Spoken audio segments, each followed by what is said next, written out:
말씀, 오늘 데살로니가후서 이제 마지막 장 3장 1절에서 5절까지의 내용을 보면요, 사도의 그들에 대한 경건한 요청이 나오고 있습니다. 즉 한마디로 바울이 이제 데살로니가 교인들에게 하나의 부탁을 하고 있는 것입니다.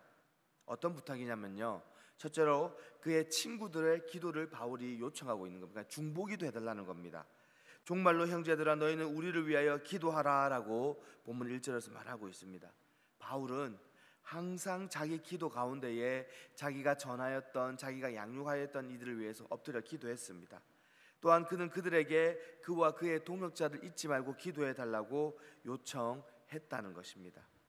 왜냐면요, 기도는 성도 간에 교통하게 만드는 것이기 때문입니다. 함께 기도하거나 서로 같이 기도함에 의해서 뿐만이 아니라 서로 헤어져 있을 때도 서로를 위해서 기도함으로써 교통이 이루어진다는 겁니다. 즉 서로 연결되어질 수 있다는 겁니다. 이렇게 하여서 아주 멀리 떨어져 있는 사람들이라도 은혜의 보좌 앞에서 함께 만날 수 있다는 것입니다. 바울은요, 교회를 세우고 그곳의 성도들을 양육하고 그곳에 계속 머무는 것이 아닙니다. 계속해서 돌아다녔습니다. 그러면서 가는 곳곳마다 주님의 복음을 전하였습니다. 그러니까 한 곳에 있을 수 없었던 바울은 그 자기가 양육한 성도들에게 계속해서 기도 요청을 했다는 겁니다. 그럼으로써 자기가 가르친 처음의 교회, 두 번째 교회, 세 번째 교회, 이 모든 교회들이 자기와 함께 사역하는 이들을 위해서 기도함으로써 서로 교통되기를 원하였다는 것입니다. 또 바울은요, 그들의 사역자를 위해서 기도하는 것이 성도의 의무라는 사실을 인지시켜 주었습니다.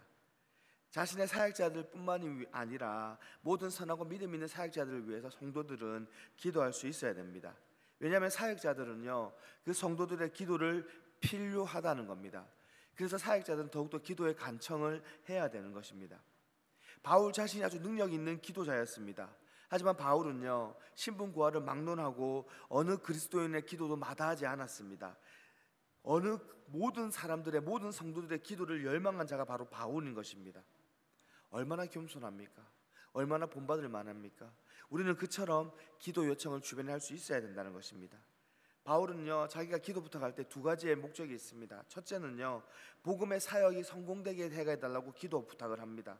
그러니까 바울 자신의 일용할 양식을 위해서 기도해달라고 하지 않습니다. 내가 천막 만들어가지고 그거 팔아서 복음 전도하고 너희가 알고 있지, 그러니까 내가 천막 잘 팔 수도 기도해줘, 내가 돈 많이 벌어서 성공할 수도 기도해줘, 이런 부탁하지 않았습니다. 바울은 오직 하나, 하나님의 이름이 거룩하게 되게 해달라고 기도 부탁했습니다. 그래서 바울 자신이 잘 되는 것을 요구한 것이 부탁한 것이 아니라 하나님의 나라가 잘 되게 해달라고 늘 기도 부탁했다는 것입니다. 그래서 주의 말씀을 다름질할 수 있는 근거를 얻게 해달라고, 신앙에 대한 관심이 이 땅에서 퇴보되지 아니하고 하나님 나라가, 하나님 교회가 곳곳마다 세워지게 해달라고 바울이 기도했다는 겁니다. 그리고 바울은 이어서요, 복음의 사역자들의 안전을 위해서 기도해달라고 했습니다. 복음에 대한 적들의 박해 가운데서 불경건과 함께 가장 큰 어리석음이 도사리고 있습니다. 많은 믿지 않는 자들이요, 이 복음의 사도들을 죽이고 핍박하고 가두었습니다. 그래서 바울은 그 사역자들의 안전을 위해서 기도해달라고 늘 부탁했다는 것입니다. 그래서 바울은 그렇게 기도 부탁을 하면서요, 이어서 그 자신이 믿게 만든 그 성도들, 자신이 양육한 하나님의 백성들, 그들을 위해서 그들이 하나님 믿도록 매일매일 격려하고 있습니다. 우리는요, 하나님의 은혜를 위해서 기도할 뿐만이 아니라 하나님의 은혜를 신뢰하고 신임해야 됩니다. 그리고 겸손히 그 앞에 엎드려 기도할 수 있어야 됩니다. 왜냐하면 우리가 하나님의 은혜로부터 기대할 수 있는 선한 것이 있기 때문입니다. 그것은요, 우리를 굳게 서게 만듭니다. 그것은요, 우리를 악으로부터 보호합니다. 그래서 가장 훌륭한 그리스도인들은요, 하나님의 은혜를 날마다 사모할 수밖에 없다는 것입니다. 하나님이 그를 굳게 하시기를, 그 어떠한 적이 나를 쳐들어오더라도 내가 무너지지 않도록 나를 단단한 바위 되게 만드시기를 기도해야 된다는 것입니다. 하나님이 나를 악으로부터 보호하기를 기도해야 된다는 것입니다. 그것은요, 우리가 하나님의 은혜를 의존할 수 있는 근거이기 때문입니다. 주님은 신실하시다. 이 한 문장에 모든 답이 들어가 있습니다. 신실하신 하나님께서는요, 우리와 약속을 저버리지 않으신다는 겁니다. 하나님은요, 자신의 약속에 신실하십니다. 거짓이 없는 주님이십니다. 자기 입에서 나온 것을 바꾸지 않는 분이십니다.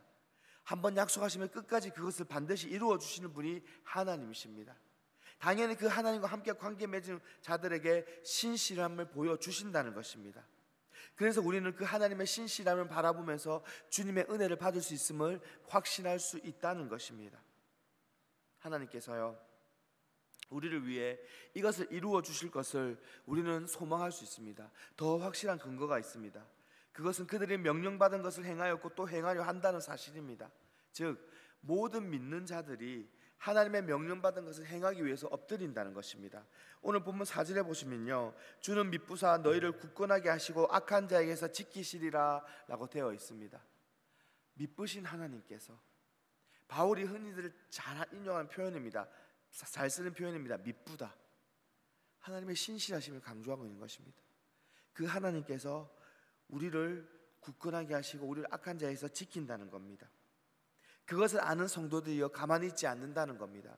행한다는 겁니다. 바울은 그들에 관한 이 사실을 확신했으며 이 사실을 그들에게 선포하며 너희도 이와 같이 되어라고 말하고 있는 것입니다. 하나님이 미쁘셔, 하나님이 신실하셔, 그 신실하신 하나님이 너희를 이같이 챙기실 거야. 그러니까 너희의 믿음의 선배들을 따라서 너희도 그것에 소망을 가지고 확신을 가지고 함께 나아가자라고 바울은 지금 권면하고 있는 것입니다. 6절부터 15절까지 가면요, 바울은 이제 경고를 행하고 있습니다. 앞부분에서는 기도 부탁을 했습니다. 그리고 그 뒷부분에서는 이제 경고하고 있는 것입니다. 그들의 순종을 칭찬하고 장대에도 그들이 순종할 것을 확실한다는 사실을 바울이 먼저 언급했습니다. 하지만 바울은 이어서 그럼에도 불구하고 너희 안에 잘못한 자들이 있다, 그것은 고쳐야 된다라고 지금 말하고 있는 것입니다. 데살로니가 교인들 가운데 나쁜 점이 있었습니다. 첫째로 바울은 많은 사람들이 한 잘못을 지적하고 있습니다. 절제 없이 행하고 바울로부터 받은 유전대로 행하지 않는 자들이 그곳에 있었다는 겁니다.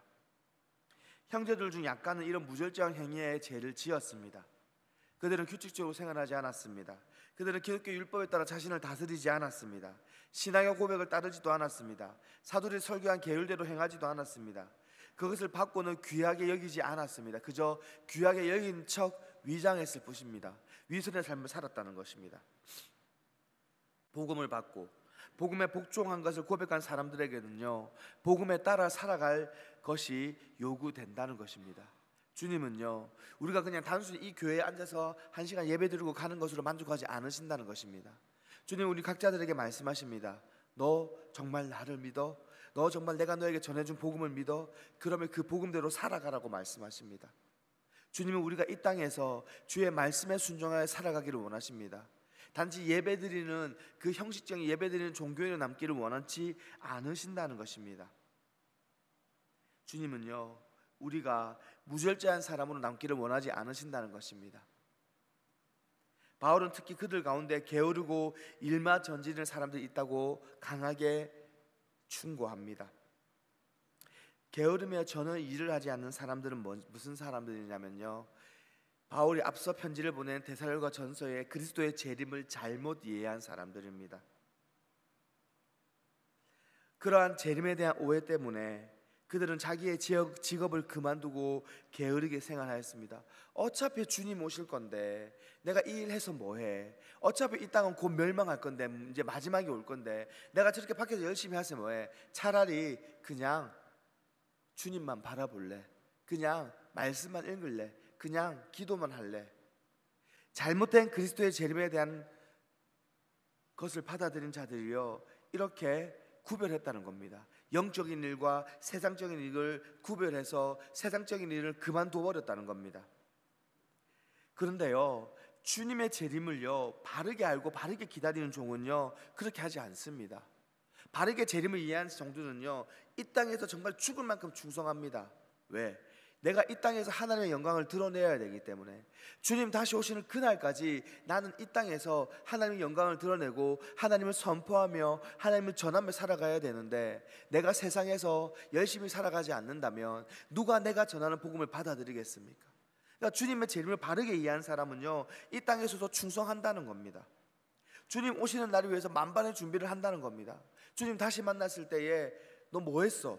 내가 너한테 수많은 사람을 붙여줬잖아. 내가 너한테 복음 전도할 수 있는, 네 옆에 있는 그 사람들 살릴 수 있는 수많은 기회 줬잖아. 너 그동안 뭐 했어? 라고 주님이 우리에게 질문할 때에, 주님 제가요 이렇게 열심히 일했고요, 그렇게 열심히 일한 그 높은 자리에서요 부하 직원들에게 주님을 그렇게 전했고요, 열심히 번 돈을 가지고 그 주님을 전하기 위해서 밥 사 먹였습니다. 저 정말 열심히 일했습니다. 주님 다시 오시는 그날에 그렇게 만반의 준비를 해야겠다는 겁니다. 제대로 믿는 자들은요. 반면에 무절제하게 믿는 자들, 게으른 자들은요, 재림을 잘못하는 자들은요, 부르심과 소망에 대한 그 봉사와 일을 그만둬 버립니다. 어차피 주님 오실 거 이제 그냥 기다리기만 할래. 아무것도 하기 싫어. 어차피 멸망할 거. 사람은요, 부르심을 받은 그 부르심 그대로 지내야 됩니다. 그리고 그 부르심 안에서 하나님과 함께 거해야 됩니다. 하나님은요, 우리가 그냥 가만히 게으르기를 원치 않으십니다. 하나님은 늘 우리에게 말씀하십니다. 일어나 나아가라라고 말씀하십니다. 여러분 생각해 보세요. 직업의 편차를 말하고 싶은 게 아닙니다. 부산역에서 서울역에서 노숙하는 노숙인들이 전도 여러분 받아들이겠습니까? 쉽게 받아주신 사람은 없을 겁니다. 근데 한 기업에, 세상에서 잘 나가는 기업의 사장이 전하는 복음은요, 최소한 그 밑에 있는 직원들은요, 그 사람 때문에 한 번이라도 교회 가게 됩니다. 맞잖아요. 제가 기독교 고등학교를 나왔거든요. 마산 장신고등학교 나왔는데요, 거기는 기독교 이념에 대해서 호주 선교사분들이 세우셨고 학교 안에 교회도 있었습니다. 중학교, 고등학교, 대학교가 있는 재단입니다. 믿지 않는 선생님들이 가끔 올 때도 있습니다. 근데 거기는 직원 신유회, 직원 예배가 있습니다. 그래서 믿지 않는 선생님들도 어쩔 수 없이 그 직원 예배를 드려야 됩니다. 사립고등학교거든요.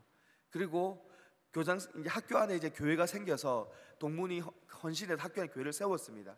그래서 그때부터는 선생님들이요, 학교 안에 있는 교회에서 함께 예배드리기 시작했습니다. 그러니까 믿지 않는 사람들은, 원래 기존에 교회를 다니고 있던 분들은 이제 교회를 다니고 있으니까 핑계거리가 있어요. 근데 믿지 않는 그 분들은, 교회 다니지 않는 분들은 이제 그 핑계거리가 없는 거예요. 그래서 울만교회장 그 교회에 나올 수밖에 없어요. 학교 안에 교회니까. 물론 그게 무조건적으로 세상적으로 옳다고 말할 수는 없어요. 종교의 자유가 법으로 명시되어 있으니까. 하지만 상사가 그렇게 전할 때에 밑에 있는 부하 직원은 한 번은 그 교회에 출석할 수밖에 없다는 겁니다. 그렇게라도 우리가 주님 복음 전도할 수 있다는 겁니다. 그렇기 때문에 우리가 세상에서 열심히 살아야 된다는 거예요.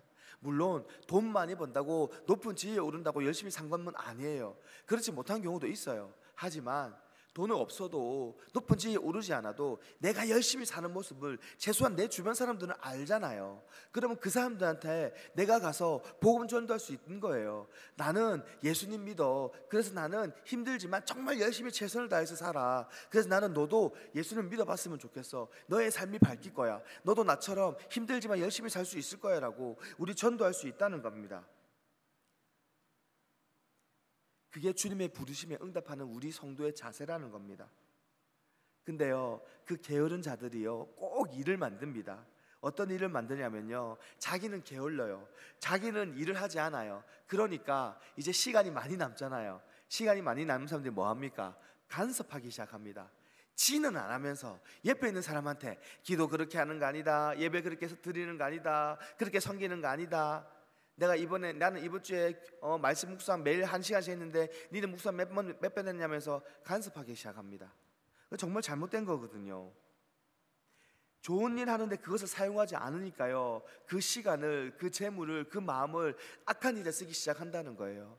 그래서 바울은 지금 그것을 경계하고 있습니다. 너희 게으르면 안 돼. 너희 주님 만나는 그날까지 너희 이 땅에서 정말 최선을 다해서 살아가야 돼. 그렇게 하지 않으면 너희의 남는 시간을 가지고 다른 짓 해. 그렇게 하면 안 되라고 지금 바울이 권면하고 있는 것입니다.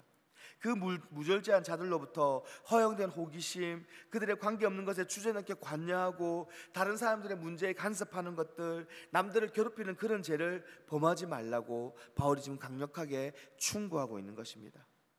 바울은요, 게으름을 익혀 집집비 돌아다니고 게으를 뿐 아니라 망령된 평론을 하며 일을 만들며 마땅히 아니할 말을 하는 그런 자들을 조심하라라고 디모데전서 5장 13절에서 분명히 경고하였습니다. 그러니까 지할 일 못하고 시간 남으니까 집집마다 돌아다니면서 간섭한다는 거예요. 그리고 집집마다 돌아다니면서 평가하더라는 거예요. 자기 모습은 생각지 아니하고. 근데 의외로 의외로 성도들 가운데 이런 모습을 가진 사람이 있습니다. 그래서 우리가 내 자신이 그런 모습 가진 자가 아닌가를 돌아보아야 된다는 겁니다. 정말 바쁘면요 딴 생각 못합니다.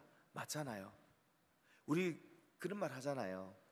가끔씩 슬픔에 젖은 사람한테 미친 듯이 일하라고 하잖아요. 미친 듯이 일하면 딴 생각 못한다고. 마찬가지예요. 주님을 향해서 주님의 부르심에 정말 우리가 미쳐서 그것만 보고 달려가는 자는요 딴 생각 못해요. 시간이 어디 있습니까? 내가 주님 바라보기도 바쁜데, 내가 주님 명령에 순종해서 밖에 나가서 복음 전도하기 바쁜데, 내가 옆집 김집사한테 간섭할 시간이 어디 있습니까? 내 살기도 바쁜데, 내가 주님 명령대로 따르기 바쁜데. 우리 그거 생각해야 됩니다. 바울은요 16절부터 18절까지 이제 데살로니가후서 3장 마지막에 이제 마지막으로 자기가 사도로서 가진 축복을 합니다. 기원을 합니다. 하나님이 그들에게 평강 주시기를 원한다고 기원합니다. 평강은요 우리 성도가 구해야 될 축복입니다. 우리가 평안해야 우리에게 다른 번영의 축복도 올 수 있습니다. 평안은요 특별히 하나님과의 그 평안은요 우리 자신의 마음의 양식입니다. 우리가 하나님과 평안해야 우리가 함께 살아가는 공동체 속에 있는 성도들과 평안할 수 있고요, 우리의 직장에서, 우리의 학교에서, 우리의 가정에서 평안할 수 있어요. 내가 하나님과의 수직적인 관계가 이루어져 있지 않은 사람은요 내 옆에 있는 사람과의 수평적인 관계가 되지 않습니다. 맞잖아요. 마찬가지로요 내 옆에 있는 수평적인 관계, 사람들과 수평적인 관계가 안 되는 사람은요 하나님이 싫어하세요. 그 하나님과 수직적인 관계도 안 된다고 봐야 됩니다. 옳은 수직적인 관계가 아니라는 거예요. 근데 시작은 먼저 수직적인 관계예요. 하나님의 평안이 내 안에 있어야 돼요. 하나님의 평안이 나 안에 있는 사람은요 내 옆에 있는 사람한테 그 평안을 전달해 줄 수밖에 없다는 겁니다. 이 평강은요 그들을 위하여 언제나 요구되어집니다. 모든 일에 있어서 우리가 그래서 그 평안을 간구해야 됩니다. 그리고 모든 은혜들을 통하여 이 평강이 우리에게 주어집니다. 왜냐하면 그 평강의 주님이신, 평강의 주인이신 하나님이 우리에게 그 평강 주시기를 원한다는 것입니다. 그래서 바울은요 그 축복을 지금 데살로니가 교인들에게 하고 있는 것입니다. 우리가 간구하면 평강의 주여 만인의 일치를 사랑하시는 하나님이 틀림없이 그것을 주신다. 그러니 나는 지금 너희들을 위해 기도하겠다. 데살로니가 교회에 너희들을 위해 기도하겠다. 하나님이 너에게 평강 주시기를 위하여 기도하겠다. 그러니 너희도 나와 같이 하나님께 평강을 구하라라고 바울이 지금 권면하고 있는 것입니다. 바울은요 또한 이어서 이렇게 축복을 합니다. 하나님이 너희와 함께 계시기를 기도하겠다라고 축복합니다. 주는 너희 모든 사람들과 함께 하실지니라. 데살로니가 모든 사람들과 주님이 함께 하실 거라고 바울이 축복하고 있는 것입니다. 우리와 우리의 친구들에게 하나님의 은혜로운 임재가 함께 하기를 원한다는 기도, 그 엄청난 중보의 기도를 우리가 바울을 따라서 할 수 있어야 되는 것입니다. 옆에 있는 김 집사가 아파트를 사고 땅을 샀다고 배합할 게 아니라, 주님, 저 김 집사 정말 잘 돼서 너무 좋습니다. 주님, 저 김 집사 주님과 함께 하기를 기도합니다. 그러면요 하나님이 그 기도 듣고요 하나님이 우리한테 나쁜 거 주시겠습니까? 아이고 이 집사야 니는 마음도 착하네. 하나님의 복한개 주면 더 좋지. 나쁜 거 안 주신다는 겁니다. 근데 옆에 사람이 땅 샀다고, 아파트 샀다고, 좀 더 아파서 넓을 펴서 이사 갔다고 그거 배합하면서 주님 내한테는 왜 안 주는데요? 주님 저 집사보다 내가 더 열심히 섬겼는데요. 저 집사보다 내가 설거지 10년 더 했는데요. 나한테는 왜 안 주는데요? 내가 저번에 저 집사보다 전도 10번 더 했는데요. 너무하는 거 아닙니까? 그래 할 필요 없다는 겁니다. 주님이 얼마나 철두철미하신 분입니까? 다 기록해 놓으셨습니다. 이 땅에서 받는 거는 주님이요, 주시는 거는 그만큼 주님이 쓰려고 주는 겁니다. 우리가 그런 말 하잖아요, 우스갯소리로. 서원기도 너무 빡세게 하면 안 된다고. 하나님 나한테요 복 많이 주세요 기도하면 안 된다고. 복 받은 만큼 일해야 되거든요. 여러분 사회생활 할 때 생각해 보세요. 월급 많이 받은 사람은요 월급 많이 받은 만큼 일해야 됩니다. 맞잖아요. 높은 지위에 있는 사람은요 그 지위에 대한 책임이 있어요. 높은 지위에 있으면서 그 책임을 다하지 않으면요 잘려나가요. 오히려 그런 면에서 보면요 아래 사람이 편해요. 일은 고될지 몰라도 책임감이 없단 말이에요. 책임에서 해방된단 말이에요. 주님이요 이 땅에서 부어주시는 거는요 내 잘 먹고 잘 살라고 부어주는 거 아니에요. 그 받은 거 들고 나아가서 전하라고 부어주시는 거예요. 그러면 받은 사람은요 그거 전해야 돼요. 근데 암전하면요 하나님 더 혼내요. 니 왜 이대로 안 했어라고 또 혼낸다는 거예요. 그러니까 옆에 김집사가 많이 받았다고 질투할 필요 없어요. 그냥 이렇게 중보기도 하면 돼. 아이고 주님, 저 김집사가 더 일하기를 원하시는군요. 그래서 저렇게 주시는군요. 저 김집사 저거 받고 더 힘내서 일하게 해주세요라고 기도하면 되는 거예요. 나는 내가 받은 만큼 열심히 일하면 돼요. 주님이요 결코 저희에게 적게 안 주십니다. 넘치도록 채워주신다는 거예요. 그래서 우리는요 바울처럼 기도할 수 있어야 돼요. 하나님, 하나님의 평강이, 하나님의 평안이 저들에게 임하기 원합니다. 그래서 하나님의 그 임재하심을 저들이 누리기 원합니다. 저들이 가는 길마다 저들을 인도하여 주실 것을 믿습니다. 하늘나라가 가치가 있는 것은 거기에 하나님이 임하기 때문입니다. 이거 기억해야 돼요. 하나님, 우리 옆집 사람한테 하나님이 임하기 원합니다. 그래서 그가 복 받기를 원합니다. 그 복을 저를 통해서 그가 받기를 원합니다. 저를 축복의 통로로 사용하여 주십시오. 우리 이 기도해야 된다는 겁니다. 바울이요 지금 그 기도하고 있는 겁니다. 그리고 바울이 마지막으로요 이렇게 축복합니다. 우리 주 예수 그리스도의 은혜가 그들에게 있을 것을 기원한다고 축복합니다. 하나님의 평안을 누리고 하나님의 임재를 즐길 수 있는 것, 확신을 가지고 소망할 수 있는 것은 주님이 나와 함께 하시기에, 하나님이 계신 곳이면요 그것이 천국이에요. 제가 이번 주 새벽기도 설교하면서 그 말씀 드렸잖아요. 주님이 거하지 않는 곳이 지옥이라고. 하나님이 거하시면 그곳이 축복입니다. 그래서 가장 큰 축복이 이거예요. 주 예수 그리스도가 너와 함께 하기를 원한다.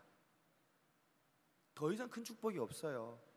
근데요 그 축복을 받아서 살아감에도 불구하고 우리가 넘어질 때가 있어요. 우리가 아플 때가 있어요. 그게 언제냐면요 오늘 보면 13절을 보시면요 형제들아 너희는 선을 행하다가 낙심하지 말라.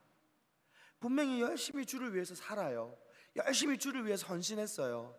근데 때때로 낙심할 때가 있더라는 거예요.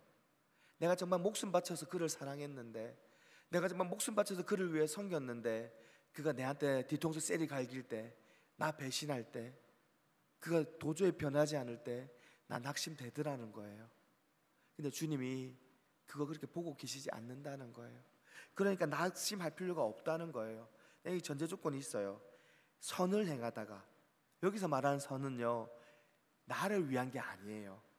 하나님 나라의 선이에요. 즉 우리가 하나님 나라를 위해서 일을 할 때는요 낙심할 필요가 없다는 거예요. 하나님 가만히 보고 계시지 않는다는 거예요. 세상에 방황하는 수많은 청소년들을 돌볼 때요 정말 별의별 일을 많이 겪습니다. 정말 마음이 찢어집니다. 눈앞에서 그렇게 열심히 그를 위해서 노력하는데 눈앞에서 경찰이 와서 잡아가는 모습을 보고요 정말 그를 위해서 그렇게 기도하고 노력했는데 끝끝내 그 성질을 이기지 못하고 사고 쳐가지고 다쳐서 병원에서 그 꽃다운 청소년의 나이에 생을 마감하는 아이들을 볼 때요 하늘이 무너지는 것 같습니다. 때때로 하나님 원망이 돼요. 하나님 이거 아니잖아요. 하나님 이 아이들도 기회 주셔야지요. 하나님 이 아이요 다시 한번 살려고 노력했는데요 이렇게 앗아가시면 안 되잖아요. 무너질 때가 있더라고요. 낭망할 때가 있더라고요. 주님 말씀하시잖아요. 선을 행할 때 낙심하지 말라. 우리의 생각으로는요 그것이 아픈 것처럼 보일 수 있어요. 하나님 그렇게 바로 보지 않으신다는 거예요. 얼마 전에 제가 제 친구를 하늘나라로 보냈어요.